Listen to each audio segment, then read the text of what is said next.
Wedding shopping కు best destination Mukunda జ్యువెలరీలో wedding మేళా ఆఫర్స్. ప్రస్తుతం ప్రభుత్వ పాఠశాలలో విద్యార్థుల సంఖ్య తగ్గుతూ ఉండడం ఒక ఆందోళనకర పరిస్థితిగా మారింది. ఈ నేపథ్యంలో నిర్మల్ జిల్లాకు చెందిన ఒక ఉపాధ్యాయుడు వినూత్నంగా ఆలోచించి అందరి దృష్టిని ఆకర్షించారు.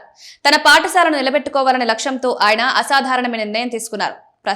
ప్రభుత్వ బడిలో పిల్లలను చేర్పిస్తే తన సొంత జీతం నుంచి ప్రతి విద్యార్థికి నెలకు 1000 రూపాయల ప్రోత్సాహకంగా ఇస్తానని ప్రకటించారు. విద్య పట్ల ఆయన చూపుతున్న అంకిత భావం ప్రస్తుతం ప్రతి ఒక్కరి ప్రశంసలను అందుకుంటోంది. నిర్మల్ జిల్లా భైన్సా మండలం లింగ గ్రామంలోని ప్రాథమిక పాఠశాలలో సాయినాథ్ అనే ఉపాధ్యాయుడు ఎస్జిటిగా పనిచేస్తున్నారు. గతంలో ఆయన ఈ పాఠశాలకు బదిలీపై వచ్చినప్పుడు అక్కడ ఒక్క విద్యార్థి కూడా లేకపోవడంతో ఆయన్ను డిప్యుటేషన్ పై మరో పాఠశాలకు పంపించారు. ఆ సమయంలో విద్యార్థులు ఎందుకు రావడం లేదనే అంశంపై పెద్దగా దృష్టి పెట్టలేదు. అయితే తర్వాత ప్రభుత్వం ప్రతి గ్రామంలో ప్రభుత్వ పాఠశాల తప్పనిసరిగా ఉండాలనే దృక్పథంతో చర్యలు ప్రారంభించడంతో సాయినాథ్ మళ్లీ అదే పాఠశాలలో చేరారు. ఈ విద్యా సంవత్సరంలో జూన్ 15న తిరిగి విధుల్లో చేరిన ఆయన గ్రామంలో ఉన్న పిల్లలను తిరిగి బడికి తీసుకురావాలని సంకల్పించారు. ప్రజాప్రతినిధులతో కలిసి ఇంటింటికి వెళ్లి తల్లిదండ్రులతో మాట్లాడారు.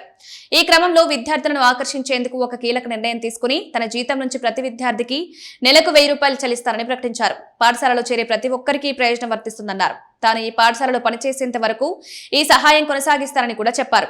తన నిర్ణయాన్ని గ్రామస్తులకు తెలియజేయడానికి పాఠశాల వద్ద ఫ్లెక్సీలు ఏర్పాటు చేయడంతో పాటు వాట్సాప్ గ్రూపుల ద్వారా ప్రచారం చేస్తున్నారు.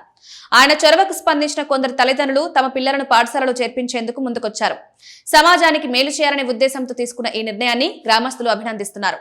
ప్రస్తుతం ప్రభుత్వ పాఠశాలల్లో కూడా మంచి స్థాయి విద్య అందుతోందని, ప్రతి తల్లిదండ్రి తమ పిల్లలను ప్రభుత్వ బడుల్లో చేర్పించాలని కోరుతున్నారు.